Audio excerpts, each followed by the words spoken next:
So ನನ್ನ video ಕೆಳಗಡೆ ಕೆಲವೊಂದು ಸರಿ ಬ್ಯಾಡ್ ಅಥವಾ ನೆಗೆಟಿವ್ ಕಮೆಂಟ್ಸ್ ಬರುತ್ತೆ ಆಯಿತಾ. ಅಟ್ ದಿಸ್ ಪಾಯಿಂಟ್ ನಾನು ನೆಗೆಟಿವ್ ಕಮೆಂಟ್ಸ್ನ ಜಸ್ಟ್ ಇಗ್ನೋರ್ ಮಾಡ್ತೀನಿ ಅಥವಾ ಅವ್ರನ್ನ ಬ್ಲಾಕ್ ಮಾಡ್ತೀನಿ, ರಿಸ್ಟ್ರಿಕ್ಟ್ ಮಾಡ್ತೀನಿ, ರಿಪೋರ್ಟ್ ಮಾಡ್ತೀನಿ. I don't care. I consider it as an engagement ಆಯಿತಾ. ನನಗೆ ಅದೇನು ಜಾಸ್ತಿ ಎಫೆಕ್ಟ್ ಆಗಲ್ಲ ಆಯಿತಾ.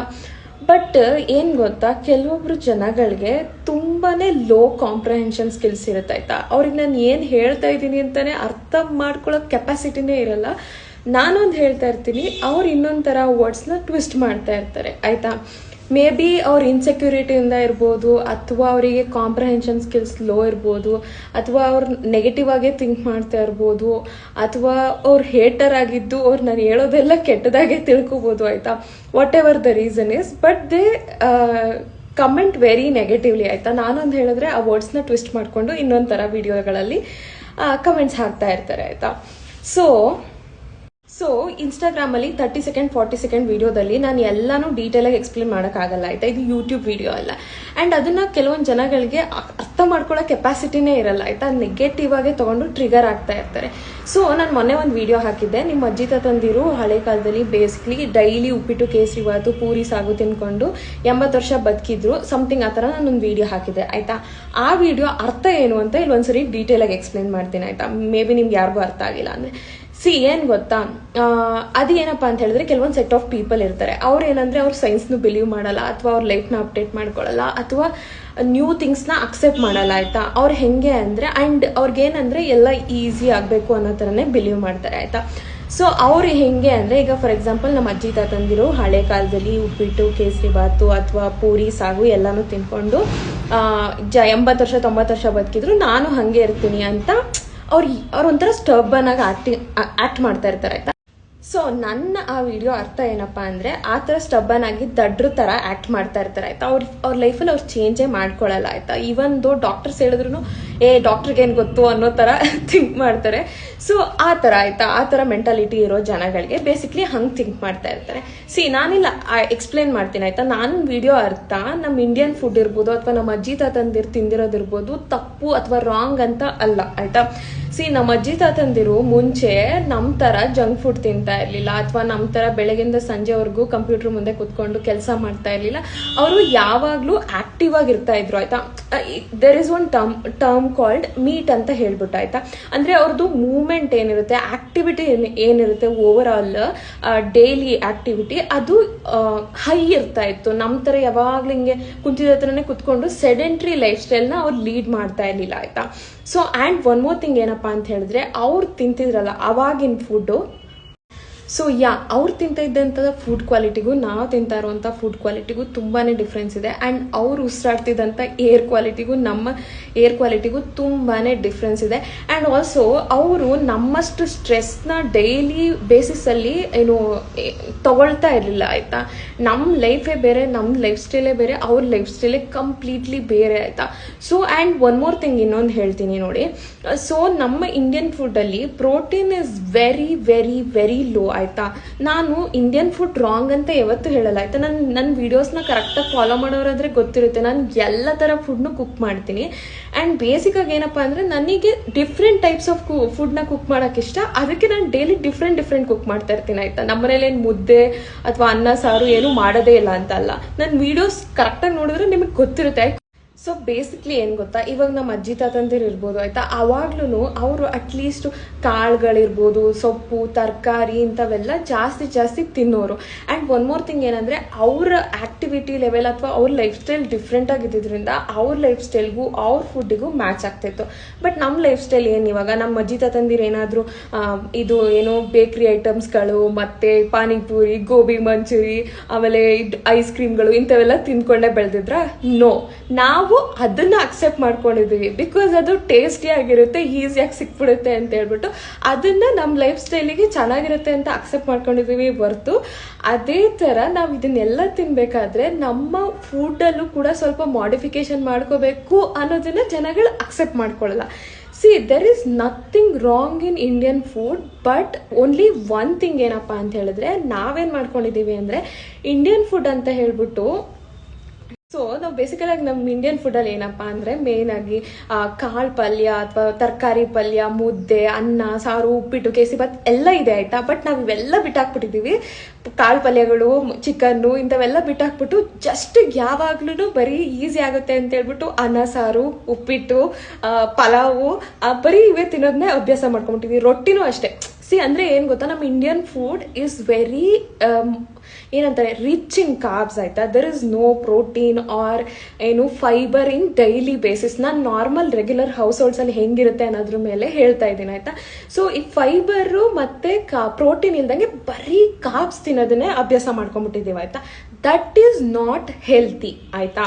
That is what I am saying. ನಾನು ಹೇಳ್ತಾ ಇರೋದು ನಾವು ಫೈಬರ್ ಮತ್ತು ಪ್ರೋಟೀನ್ ಹಂಗೆ ಹೆಲ್ತಿ ಫ್ಯಾಟ್ಸ್ನು ನಮ್ಮ ಇಂಡಿಯನ್ ಫುಡ್ಡಲ್ಲಿ ಆ್ಯಡ್ ಮಾಡ್ಕೋಬೇಕು ಕಾರ್ಬ್ಸ್ ಜೊತೆಗೆ. ಆವಾಗ ನಮ್ಮ ಇಂಡಿಯನ್ ಫುಡ್ಡು ಹೆಲ್ತಿ ಆಗುತ್ತೆ. ಸೊ ಹಾಗೆ ನೀವು ಇನ್ನೊಂದು ಅಬ್ಸರ್ವ್ ಮಾಡಿದ್ರೆ ಅಟ್ಲೀಸ್ಟ್ ನಮ್ಮ ತಾತ ಅಜ್ಜಿ ಜನ್ರೇಷನ್ ಅವರು ಸ್ವಲ್ಪನಾದರೂ ಹೆಲ್ತಿ ಆಗಿದ್ರು ಅಂತ ಹೇಳ್ಬೋದು. ಬಟ್ ನಮ್ಮ ಪೇರೆಂಟ್ಸ್ ಜನ್ರೇಷನ್, ನಮ್ಮ ಜನ್ರೇಷನ್ ಅವ್ರಿಗೆ ತುಂಬಾ ಲೈಫ್ ಸ್ಟೈಲ್ ಡಿಸೀಸ್ಗಳು ಬರ್ತಾ ಇದೆ. Like for example type 2 diabetes, PCOS, PCOD, ಹಾಗೆ ಥೈರಾಯ್ಡ್, ಈ ಥರದ್ದೆಲ್ಲ ಏನಕ್ಕೆ ಬರುತ್ತೆ ಹೇಳ್ರಿ?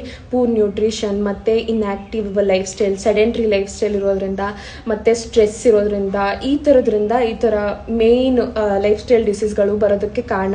ಆ್ಯಂಡ್ ಆಲ್ಸೋ ನಮ್ಮ ಪೇರೆಂಟ್ಸ್ಗಳಿಗೆ ಒಂದು ಸ್ವಲ್ಪ ಏಜ್ ಆಗ್ತಿದ್ದಂಗೆ, ಅಂದರೆ ಒಂದು 50 ವರ್ಷ 60 ವರ್ಷ ಆಗ್ತಿದ್ದಂಗೆ ಅವ್ರಿಗೆ ಮಸಲ್ ಎಲ್ಲ ಲಾಸ್ ಆಗಿರುತ್ತೆ, ಮಂಡಿ ನೋವು ಬರ್ತಾ ಇರುತ್ತೆ, ಸ್ವಲ್ಪ ಓಡಾಡೋದಕ್ಕೆ ಕಷ್ಟಪಡ್ತಾ ಇರ್ತಾರೆ. ಏನಕ್ಕೆ ಗೊತ್ತಾ? ಅವ್ರಿಗೆ ಮಸಲ್ ಲಾಸ್ ಆಗ್ತಾ ಇರುತ್ತೆ. ಒನ್ ಥಿಂಗ್, ಅದನ್ನೇ ಯಾವ ಥರ ತಡೆಗಟ್ಬೋದು ಅಂದರೆ ಡೈಲಿ ಸ್ಟ್ರೆಂತ್ ಟ್ರೈನಿಂಗ್ ಮಾಡೋದ್ರಿಂದ ಆ್ಯಂಡ್ ಹೈ ಪ್ರೋಟೀನ್ ಫುಡ್ ತಿನ್ನೋದ್ರಿಂದ ಆ ಮಸಲ್ ಲಾಸ್ ಆಗ್ತಿರೋದನ್ನ ಕಂಟ್ರೋಲ್ ಮಾಡ್ಬೋದು. ಆ್ಯಂಡ್ ಆಲ್ಸೋ ಮಸಲ್ನ ಗೇನ್ ಕೂಡ ಮಾಡ್ಬೋದು ಈ ಥರ ಮಾಡೋದ್ರಿಂದ. ನಾನು ಯೂಶಲಿ ಜಾಸ್ತಿ ಟ್ರಾವೆಲ್ ಮಾಡ್ತಾ ಇರ್ತೀನಿ, ನಿಮಗೆ ಗೊತ್ತಿರುತ್ತೆ. ನಾನು ಹಾಗೆ ಬೇರೆ ಕಂಟ್ರೀಸ್ಗಳಿಗೂ ಹೋಗಿದ್ದೀನಿ ಆಯಿತಾ. ನನಗೆ ಎಸ್ಪೆಷಲಿ ಬಾಲಿಗೆ ಹೋದಾಗ ಮೊನ್ನೆ ಎಷ್ಟು ಜನ ಓಲ್ಡ್ ಪೀಪಲ್ನ ನೋಡಿದೆ ಗೊತ್ತಾ? ಟೂರಿಸ್ಟ್ಗಳು, ನಾಟ್ ಬಾಲಿ ಪೀಪಲ್, ಟೂರಿಸ್ಟ್ಗಳು ಎಷ್ಟು ಜನ ಓಲ್ಡ್ ಅಂದರೆ ಹಾಗೆ ಅವ್ರ ಹತ್ರ ಮಾತಾಡಿದ್ದೀನಿ ಕೂಡ.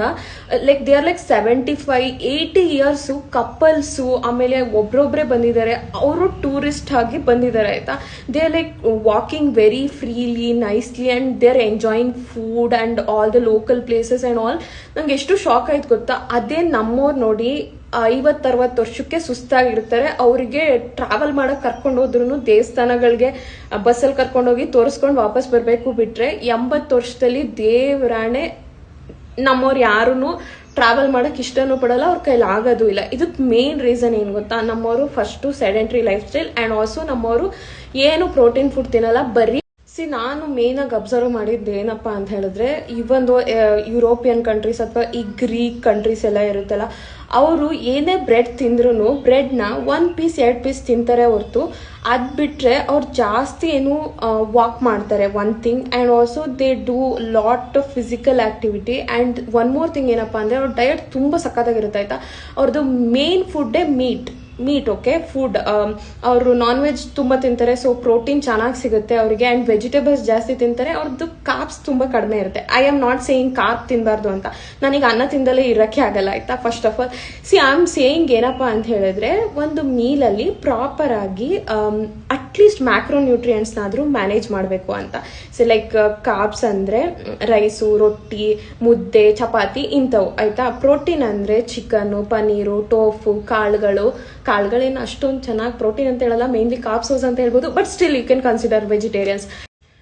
ಆ್ಯಂಡ್ ಈಗ ನಾವು ಬಂದು ಫೈಬರ್ ಸೋರ್ಸ್ ಅಂತ ಬಂದರೆ ವೆಜಿಟೇಬಲ್ಸ್ಗಳೆಲ್ಲ ಬರುತ್ತೆ. ಆ್ಯಂಡ್ ಫ್ಯಾಟ್ಸ್ ಬಂದರೆ ತುಪ್ಪ ಇರ್ಬೋದು, ಅವಕಾಡೋ ಇರ್ಬೋದು, ಎಲ್ಲನೂ ಒಂದು ಪ್ರಾಪರ್ ಆಗಿ ಬ್ಯಾಲೆನ್ಸ್ಡ್ ಮೀಲಾಗಿ ತಿನ್ಬೇಕಾಯ್ತಾ. ಒಂದನ್ನೇ ಜಾಸ್ತಿ ತಿಂದರೆ ಯಾವುದು ಒಳ್ಳೇದಲ್ಲ. ಹೆಲ್ತಿ ಅಂತ ಹೇಳ್ಬಿಟ್ಟು ಲೈಕ್ ಫಾರ್ ಎಕ್ಸಾಂಪಲ್ ಹೆಸ್ರು ಕಾಳು ಹೆಲ್ತಿ ಅಂದರೆ ಇಡೀ ವಾರ ಪೂರ್ತಿ ಹೆಸ್ರು ಕಾಳು ತಿಂದರೆ ದಟ್ ಈಸ್ ಬ್ಯಾಡ್ ಆಯಿತಾ. ಅದು ಹಂಗಲ್ಲ. ಹೆಲ್ತಿ ಫುಡ್ ಅಂದರೆ ಬ್ಯಾಲೆನ್ಸ್ಡ್ ಮೀಲ್ ತಿನ್ನೋದು, ಒಂದು ಸಮತೋಲನವಾದ ಆಹಾರ ತಿನ್ನೋದನ್ನ ಹೆಲ್ತಿ ಫುಡ್ ಅಂತ ಕರಿಬೋದು. So that is what I am trying to say. ನನ್ನ ವಿಡಿಯೋಗಳಲ್ಲಿ ಎಲ್ಲದರಲ್ಲೂ ನಾನು ಅದನ್ನೇ ಪ್ರಮೋಟ್ ಮಾಡ್ತೀನಿ. ಮೋಸ್ಟ್ಲಿ 90% ಆಫ್ ದ ಟೈಮ್ ನಾನು ಅದನ್ನೇ ಹೇಳೋದು ಆಯಿತಾ. But I don't know why people get it always wrong. But anyways ನಾನು ಇದನ್ನೇ ಹೇಳೋದಕ್ಕೆ ಬಂದಿದ್ದು. ಸೊ ಏನು ಹೇಳ್ತಿದ್ದೀನಿ ಅಂದರೆ, ಆದಷ್ಟು ಹೆಲ್ತಿ ಲೈಫ್ ಸ್ಟೈಲ್ನ ಅಡಾಪ್ಟ್ ಮಾಡ್ಕೊಳ್ಳಿ. ನೀವೇನು ಬ್ಲೂಬೆರೀಸು, ಬ್ರೋಕ್ಲಿ, ಬೆಲ್ ಪೆಪರ್ಸೇ ತಿನ್ಬೇಕಂತೇನಿಲ್ಲ. ನಾರ್ಮಲ್ ಲೋಕಲ್ ವೆಜಿಟೇಬಲ್ಸ್ನ ಕೂಡ ತಿನ್ಬೋದು. ಅದನ್ನು ಅರ್ಥ ಮಾಡಿ. ಸೊ ಆ್ಯಂಡ್ ಇನ್ನೊಂದು ಹೆಲ್ತಿ ಲೈಫ್ ಸ್ಟೈಲ್ ಎಕ್ಸ್ಪೆನ್ಸಿವ್ ಅಂತ ಅಂದ್ಕೊಳ್ತಾ ಇರ್ತಾರಲ್ವ, ಅವರಿಗೂ ಈ ವಿಡಿಯೋ ನಾನು ಆಲ್ರೆಡಿ ಹೇಳ್ದಂಗೆ ಕಾಸ್ಟ್ಲಿ ಐಟಮ್ಸೇ ತಿನ್ಬೇಕಂತೇನಿಲ್ಲ. ನಾರ್ಮಲಿ ಲೋಕಲಿ ಸಿಗೋವಂಥ ಫುಡ್ ವೆಜಿಟೇಬಲ್ಸು ಅಥವಾ ಫುಡ್ಸ್ನೇ ನೀವು ತಿನ್ಬೋದು. ಅದನ್ನೇ ಬ್ಯಾಲೆನ್ಸ್ ಮಾಡ್ಕೊಂಡು ತಿನ್ಬೋದು. ಆ್ಯಕ್ಚುಲಿ ಅದ್ರ ಮೇಲೆ ನಂದು ಒಂದು ರೆಸಿಪಿ ಬುಕ್ಕು ಕೂಡ ಇದೆ, ಇಂಡಿಯನ್ ಬ್ಯಾಲೆನ್ಸ್ಡ್ ಬೌಲ್ ಅಂತ ಹೇಳ್ಬಿಟ್ಟು. ಬೇಸಿಕಾಗಿ ಇಂಡಿಯನ್ ಬೌಲ್ಸಲ್ಲೇ ನಾನು ಮೇಯ್ನಾಗಿ ಕಾನ್ಸಂಟ್ರೇಟ್ ಮಾಡಿ ಬ್ಯಾಲೆನ್ಸ್ಡ್ ಬೌಲಾಗಿ ಮಾಡಿದ್ದೀನಿ, ಆಯಿತಾ. ಸೊ ಎಸ್, ನಾನು ಹೇಳ್ತಾ ಇರೋದು ಏನಂದರೆ, ನಿಮ್ಮ ಕೈಲಿ ಅಫೋರ್ಡ್ ಮಾಡೋಕ್ಕಾಗೋ ಅಷ್ಟರಲ್ಲಿ ಆದಷ್ಟು ಹೆಲ್ತಿ ಲೈಫ್ ಸ್ಟೈಲ್ಗೆ ಸ್ವಿಚ್ ಆಗಿ. ಪಾರ್ಕ್ಗಳೆಲ್ಲ ಫ್ರೀನೇ ಇರುತ್ತೆ, ಆರಾಮಾಗಿ ವರ್ಕೌಟ್ ಮಾಡ್ಬೋದು, ವಾಕ್ ಮಾಡ್ಬೋದು. ಆ್ಯಂಡ್ ಆಲ್ಸೋ ಯೂಟ್ಯೂಬ್ ವೀಡಿಯೋಸ್ ಎಲ್ಲ ಕಂಪ್ಲೀಟ್ಲಿ ಫ್ರೀ, ಆಯಿತಾ. ಬರೀ ವೈಟ್ ಲಾಸ್ ಮಾಡೋದಕ್ಕಿರ್ಬೋದು ಅಥವಾ ವೆಯ್ಟ್ ಗೇನ್ ಆಗೋದಕ್ಕಿರ್ಬೋದು, ಇದಕ್ಕೆ ಮಾತ್ರನೇ ವರ್ಕೌಟ್ ಮಾಡಬೇಕು ಅಥವಾ ಹೆಲ್ತಿ ಫುಡ್ ತಿನ್ನಬೇಕು ಅಂತ ಏನಿಲ್ಲ, ಆಯಿತಾ. ನಾರ್ಮಲಿ ರೆಗ್ಯುಲರ್ ಮನುಷ್ಯನಿಗೆ ಹೆಲ್ತಿ ಫುಡ್ ಅನ್ನೋದು ತುಂಬಾ important. Whether you are doing weight loss or weight gain, that doesn't matter. Normal ಮನುಷ್ಯನಿಗೆ ಈ ಒಂದು ಮ್ಯಾಕ್ರೋನ್ಯೂಟ್ರಿಯೆಂಟ್ಸ್, ಮೈಕ್ರೋನ್ಯೂಟ್ರಿಯೆಂಟ್ಸ್ ಬೇಕಾಗುತ್ತೆ. ನನ್ನ ಉದ್ದೇಶ ಏನಪ್ಪ ಅಂತ ಹೇಳಿದ್ರೆ, ನಮ್ಮ ಕನ್ನಡದವರಲ್ಲೂ ಈ ಥರ ಹೆಲ್ತ್ ಬಗ್ಗೆ ಇರ್ಬೋದು, ಹೆಲ್ತಿ ಲೈಫ್ ಸ್ಟೈಲ್ ಬಗ್ಗೆ ಇರ್ಬೋದು, ಆ್ಯಂಡ್ ನ್ಯೂಟ್ರಿಷನ್ ಮತ್ತು ಫುಡ್, ಹಾಗೆ ಸ್ಟ್ರೆಂತ್ ಟ್ರೈನಿಂಗ್ ಇರ್ಬೋದು ಅಥವಾ ವೆಲ್ನೆಸ್ ಇರ್ಬೋದು, ಇದ್ರ ಬಗ್ಗೆ ಎಲ್ಲ ಒಳ್ಳೆ ಅವೇರ್ನೆಸ್ ಬರಲಿ. ನಮ್ಮ ಕನ್ನಡದವರು ಇದನ್ನೆಲ್ಲ ಕಲ್ತ್ಕೊಳ್ಳಿ. ನಾನು ಹಿಂಗೆ ನನ್ನ ಲೈಫಲ್ಲಿ ಅಪ್ಡೇಟ್ ಆಗಿದ್ದೀನಿ ಅಥವಾ ಅಪ್ಡೇಟ್ ಆಗ್ತಾ ಇರ್ತೀನಿ, ಹೊಸದನ್ನು ಕಲಿತಾ ಇರ್ತೀನಿ. ಹಾಗೆ ನಮ್ಮ ಕನ್ನಡದವರು ಇದನ್ನೆಲ್ಲ ಕಲ್ತ್ಕೊಳ್ಳಿ, ಅವ್ರಿಗೂ ಅವೇರ್ನೆಸ್ ಬರಲಿ ಅನ್ನೋದು ನನ್ನ ಉದ್ದೇಶ. ನನಗೇನಪ್ಪ ಅಂತ ಹೇಳಿದ್ರೆ ಒಂದೇ ಉದ್ದೇಶ, ನಮ್ಮ ಕನ್ನಡದವರೆಲ್ಲ ಒಳ್ಳೆ ಹೆಲ್ತಿ ಲೈಫ್ ಸ್ಟೈಲ್ ಬದುಕಲಿ ಅನ್ನೋದು ನನ್ನ ಆಸೆ ಅಷ್ಟೇ, ಆಯಿತಾ.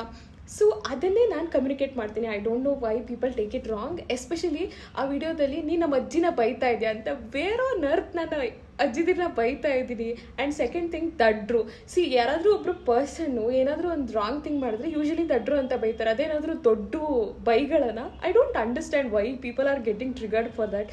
ಆ್ಯಂಡ್ ಆಲ್ಸೋ ನಾನು ಯಾವುದ್ರಲ್ಲೂ ನಾನು ದೊಡ್ಡ ಬುದ್ಧಿವಂತೆ ಅಂತ ಹೇಳ್ಕೊಂಡಿಲ್ಲ.